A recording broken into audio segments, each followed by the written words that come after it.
Hello students, आज हम class 6 का फर्स्ट चैप्टर अपनी संख्याओं की जानकारी डिस्कस कर रहे हैं।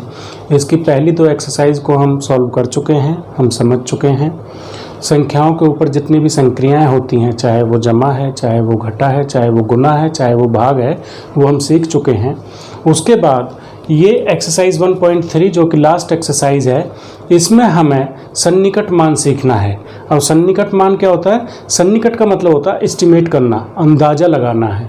तो जो भी कोई बड़ी संख्याएं होती हैं, हम उनका क्या लगाते हैं? अंदाज़ा लगाते हैं, एस्टिमेट लगाते हैं। जिस तरह से मान लो आपके स्कूल में 5 कमरे बनने हैं, तो सबसे पहले क्या होगा, उसका एक एस्टिमेट तैयार किया जाएगा कि भाई 5 कमरों को बनाने में हमें कितनी ज़मीन चाहिए, कितना पैसा चाहिए, तो उसको हम कहते हैं एस्टिमेशन। अब वो एग्जैक्ट नहीं होता, वो जितना आपको खर्चा, जितना आपने एस्टिमेट बनाया, ज़रूर नहीं है कि वो खर्चा उतना ही आए एग्जैक्ट, हाँ उसके आसपास ही आएगा। तो इसको बोलते हैं हम एस्टिमेशन, सन्निकट मान। तो ये क्या हो गया? एक तरह से अंदाज़ा लगाना हो गया। और जब भी बड़ी संख्या होती हैं तो आप उनके जमा, घटा, गुना, भाग में इस तरह से अंदाज़ा लगा सकते हैं और वही आपका, उसके नज़दीक ही आपका आंसर आना होता है। तो देखिए सन्निकट मान देखते हैं हम। सन्निकट मान में हम क्या करते हैं, जैसे मान लो हमें 10 तक का सन्निकट मान निकालना है, 10 तक। तो 10 तक के लिए क्या लेते हैं हम स्टूडेंट? एक एग्जाम्पल ले लेते हैं। मान लो हमने एक एग्जाम्पल ले लिया 23। अब 23 का हमें सन्निकट मान निकालना है 10 तक। तो उसके लिए क्या करेंगे, पहले मैं आपको संख्या रेखा से इसको थोड़ा सा एक्सप्लेन कर देता हूँ। ये मान लो 20 है, ये 30 है, इसके बीच में यहाँ 25 आएगा और यहाँ पे क्या क्या आएंगे? 21, 22, 23 और 24। और इधर क्या आएंगे? 26, 27, 28 और 29। तो आप देखेंगे 23 कहाँ पे लाई करता है? 23 कहीं यहाँ पे आएगा। तो ये किसके नज़दीक है? यहाँ पे डिस्टेंस कम है या ये डिस्टेंस कम है 23 से 30 तक? तो नेचुरली ये डिस्टेंस कम है, इसलिए 23 का जो सन्निकट मान होगा 10 तक, वो हो जाएगा 20। अब देखिए इसमें दूसरा एग्जाम्पल ले लेते हैं। मान लो आपने दूसरी संख्या ले ली 28 और 28 का आपको सन्निकट मान लेना है 10 तक। तो 28 यहाँ पे कहीं आएगा, मान लीजिए यहाँ पे 28 आ गया। अब ये 28 20 के नज़दीक है या 30 के नज़दीक है? तो नेचुरली ये किसके नज़दीक है? 30 के नज़दीक है, इसलिए हम 28 का सन्निकट मान लेंगे 30। ये मैंने मोटा मोटा आपको सिखा दिया कि संख्या रेखा पर किस तरह से हम इनको संख्या रेखा की हेल्प से सीख सकते हैं। अब देखिए संख्या रेखा के बाद, अब इतना टाइम तो आपके पास होगा नहीं कि आप उसको संख्या रेखा पर ड्रॉ करके देखें, और उसकी आवश्यकता भी नहीं है। देखिए 23 जैसे है, ये 23 है और यहाँ पे आपने लिया था 28। तो आपको 10 तक का जब सन्निकट मान लेना है तो आप इस अंक को देखो। अगर ये 5 से कम है, 5 से क्या हो, ये कम हो, तो यहाँ पे चले जाएंगे। तो 10 तक का जब हमें सन्निकट लेना है तो हम इकाई का अंक देख लेते हैं। अगर वो 5 से कम है तो उस संख्या का सन्निकट मान जो ये लिखा हुआ है, इसके पीछे 0 लगा देंगे। जैसे 2 लिखा हुआ है तो 0 और लगा देंगे, तो ये 20 हो गया। और अगर उसका मान, इकाई के अंक का मान, जैसे इस केस में था ये 5 से ज़्यादा हो गया, तो इसमें 1 बढ़ा देंगे। वो क्या कर लिया था हमने? 30 लिख लिया था। तो इस तरह से हम 10 तक के जो सन्निकट मान है उसको हम लेते हैं। अब देखिए अगर इस 10 तक के सन्निकट मान की जगह मैं इसे लेने लगूं 100 तक। अब 100 तक के लिए क्या होगा? 100 तक के लिए जो मध्य बिंदु आ गया वो 50 आ गया, वहाँ 5 था, यहाँ 50 आ गया। देखिए मान लो आपको लेना है 231। कितनी संख्या लेनी है? 231, और इसका 100 तक सन्निकट मान लेना, आपको एस्टिमेट करनी है इसकी वैल्यू। तो आपको स्टूडेंट्स इसको देखना, इकाई और दहाई को देखना है। अब जो 31 है ये 50 से छोटा है या ज़्यादा है? तो ये छोटा है, इसलिए इस 231 का सन्निकट मान 100 तक कितना हो जाएगा? 200 हो जाएगा। अब मान लो यही संख्या हम ले लेते हैं 381। 381 का हमें सन्निकट मान लेना है 100 तक। तो 81 जो होता है, कौन सी इकाई और दहाई को देखेंगे, ये कितना है? 81। अब 81 देखना आपको 50 से कम होता है, ज़्यादा होता है? ज़्यादा होता है। तो इसमें हम 1 जोड़ के, यानी इसका मान आ जाएगा 400 सन्निकट मान। अब इसी तरीके से मान लो हम 1000 तक सन्निकट मान लेने लगे, तो अब 1000 में मध्य बिंदु क्या हो गया? 500 हो गया। यानी अब इसमें हम क्या देखेंगे, देखो 10 तक हमने जब सन्निकट मान लिया था तो हमने इकाई का अंक देखा था वो 5 से छोटा है या बड़ा है। जब हमने 100 तक सन्निकट मान लिया तो हमने 50 को मध्य बिंदु लिया और संख्या को देखा कि जो इकाई और दहाई का अंक है वो 50 से छोटा है या ज़्यादा है। इसी तरह से जब 1000 तक हमें सन्निकट मान लेना है तो हम देखेंगे उस संख्या के 3 अंकों को, यानी इकाई, दहाई, सैकड़ा, वो 500 से कम है या ज़्यादा है। 500 से कम होगा तो उसे यहाँ पे लिख लेंगे। मान लीजिए मैंने 2 संख्याएं ले ली, एक संख्या ली 1349 और नेक्स्ट संख्या ले ली मैंने 1832। अब इनका मुझे 1000 तक का सन्निकट मान लेना है तो 1000 तक के लिए मैं सैकड़े तक की संख्या को देखता हूँ। क्योंकि ये 500 से कम है इसलिए हम इसका मान लेंगे 1000, एक के पीछे 3 जीरो आ गई। अब यहाँ पे 1832, ये सैकड़े तक की मुझे संख्या देखनी है। क्योंकि 832 500 से ज़्यादा होता है इसलिए इसमें एक ऐड हो जाएगा और ये संख्या हो जाएगी 2000। ये होता है 1000 और इधर हो गया 2000। तो ये सन्निकट मान हमने डिस्कस कर लिया।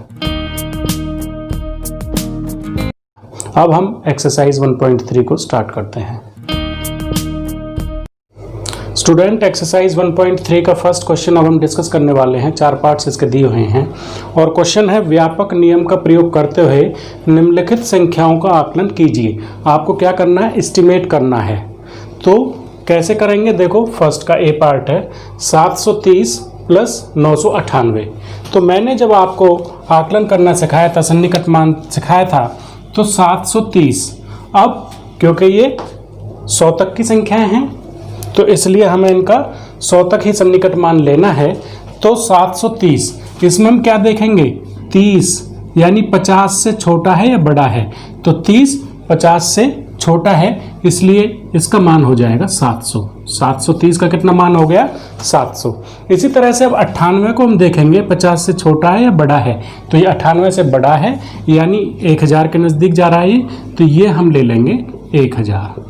इसका मतलब 700 जमा 1000, ये हो गया 1700 और यही इस पहले पार्ट का आंसर हो गया। अब देखिए बी पार्ट 796। अब आपको आइडिया आ गया होगा क्योंकि 800 के नज़दीक जा रहा है ये, तो ये हो गया 800। 796 यानी 96 50 से ज़्यादा है इसलिए हम क्या ले लेंगे, इसका मान 800 ले लेंगे। और यहाँ पे 14 50 से कम है इसलिए इसका मान ले लेंगे 300 और 800 माइनस 300 ये हो गया 500। अब आप देखते जा रहे हैं कि ये हमारी जो एस्टिमेशन होता है, आकलन जो करना होता है, वो हमारे कितना आसान कर देता है कैलकुलेशन को। अब देखिए सी पार्ट 12904 और यहाँ पे लेना है आपको 2888। तो 12904 904 यानी ये 500 से ऊपर चला गया।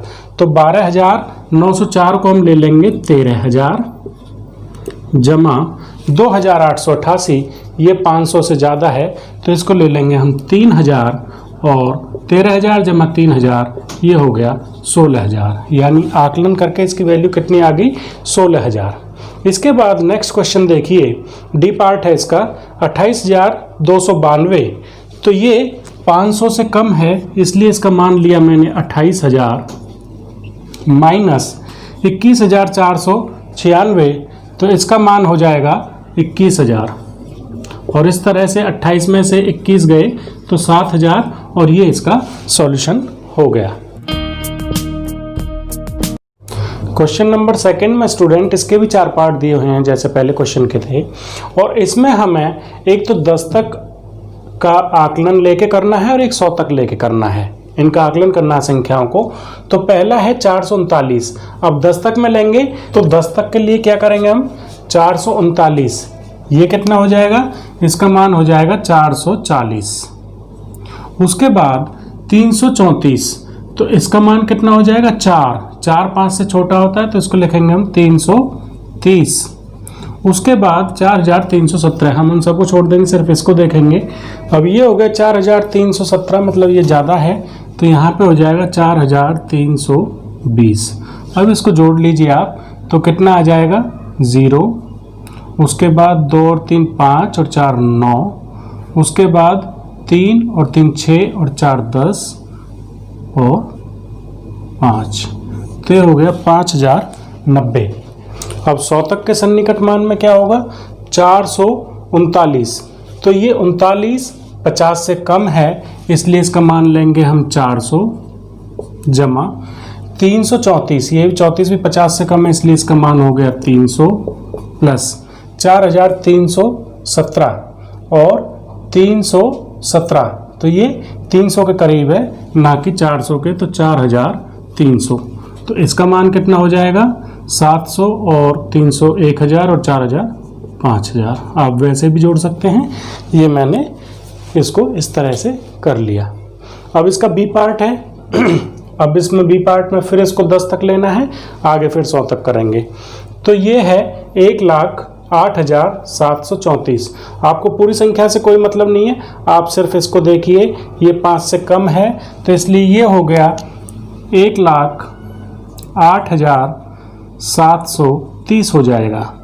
और माइनस कितने हो जाएंगे इसमें से, 47,599 है, क्योंकि ये नेक्स्ट के नज़दीक है, तो इसलिए एक यहाँ पे आएगा और यहाँ पे आएगा कैरी, तो ये हो जाएगा 47,600।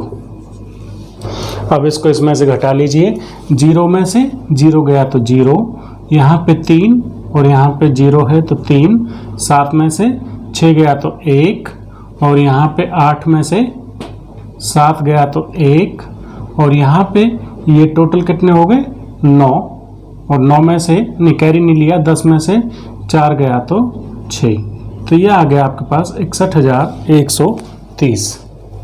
इसके बाद देखिए, अब हमें शतक का सन्निकट मान लेना है यानी आकलन करना है। तो शतक के लिए क्या होगा, अब इसको देखेंगे, हमें 34 50 से कम है, तो इसलिए इसको हम कितना ले लेंगे, 1,08,700, 1,08,700 और माइनस यहाँ पे 47,599 है, हम कहाँ तक देखेंगे, यहाँ तक देखेंगे, तो ये कितना हो जाएगा 600 हो जाएगा, क्योंकि 99 50 से ज़्यादा होता है, तो ये हो गया 47,600। और इनको घटा के यहाँ पे आंसर लिख देंगे, तो कितना आ जाएगा 100 और 8 में से 7 गया तो 1 और यहाँ 6, 61,100। तो ये 30 का सिर्फ फ़र्क आया दोनों के अंदर। अब इसके सी पार्ट्स में देखिए, 10 तक लेते हैं अगर हम, 8,325। अब यहाँ पे 5 आ गया स्टूडेंट, तो इसमें आपकी मर्जी होती है, आप इसको पीछे वाले में भी ले जा सकते हैं, आगे भी ले जा सकते हैं। तो मैं आपको एडवाइस करूँगा कि 5 वाले को आप आगे में काउंट कर लिया करो। तो ये हो जाएगा, एक आगे लेंगे तो ये 3 हो जाएगा, यानी 8,330 हो गया, और माइनस ये 491 है, एक 5 से कम होता है, तो 490 हो गया। तो इसको हम माइनस कर लेंगे। अब इसमें से आप वैसे भी कर सकते हैं, मैं यहीं की ही कर देता हूँ इसको। 0, 3 में से 9 नहीं जा सकते, इसलिए यहाँ पे कैरी ले लिया इसने यहाँ से, तो ये बन गया 13, 13 में से 9 गए तो 4। अब यहाँ से कैरी लिया था इसने, 2 रह गया, 2 में से 4 नहीं जा सकते, इसलिए यहाँ से कैरी लेगा, तो बन जाएगा 12, 12 में से 4 गए तो 8, और यहाँ बच गया 7, 7840। अब इसमें शतक का सन्निकट मान लेके कर लेते हैं इसे, तो 8,325 ये कितना हो जाएगा शतक के सन्निकट मान में, 8,300 हो जाएगा, माइनस शतक के सन्निकट मान में ये 500 हो जाएगा, और इसको घटा लेंगे तो 0 0, 13 में से 5 गए तो 8 और 7, ये आ जाएगा 7800। तो इतना ही डिफरेंस आता है, 10 तक और 100 तक के सन्निकट मान में ये डिफरेंस आता है। अब इसका डी पार्ट देख लीजिए, लास्ट पार्ट है इस क्वेश्चन का। पहले इसका 10 तक सन्निकट मान लेते हैं, तो 4,89,348, ये 8 है तो उधर चला जाएगा, कितना बन जाएगा 4,89,350 माइनस 4,48,365, तो 65 है, 5 है, इसको अगले वाले में ले लेते हैं, तो ये कितना बन जाएगा, ये 70 बन जाएगा, तो 48,370। अब घटा लीजिए इसे स्टूडेंट्स, तो कितना आ जाएगा 0, 5 में 7 नहीं जा सकते, इसलिए कैरी ले लेगा, 15 हो जाएगा, 15 15 माइनस 7 8 हो गया। यहाँ पे इससे कैरी लिया था तो ये 2 हो गया, 2 में से 3 नहीं जा सकते, इसलिए ये आगे से कैरी ले लेगा, तो कितना हो जाएगा 12, 12 में से 3 गए तो 9, यहाँ पे बच गए 8, 8 में से 8 गए तो 0, और यहाँ पे 4 और ये 4, तो ये हो गया आपका 4,40,980। ये हो गया 10 तक का सन्निकट मान। अब इसी में अगर हम 100 तक का सन्निकट मान लेते हैं तो क्या हो जाएगा, ये 348 है तो ये कितना हो जाएगा, ये 300 हो जाएगा। क्या लिखेंगे, 4,89,300, और इसमें से हमें माइनस करना है 48,365, तो इसको क्या ले लेंगे हम, 400 ले लेंगे, 48,400। अब इसे घटा लीजिए तो कितना आ जाएगा, 0 0, 13 में से 4 गए तो 9, यहाँ 8 बच गए, 8 में से 8 गए तो 0, और यहाँ पे 8 में से 4 गए तो 4, और ये 4,40,900। तो इस तरह से हमने ये सेकंड क्वेश्चन को कंप्लीट कर लिया है। अब इसमें थर्ड क्वेश्चन में स्टूडेंट, इसके भी 4 पार्ट हैं और हमें इनको मल्टीप्लाई करते हुए, गुना करते हुए इनका आकलन करना है।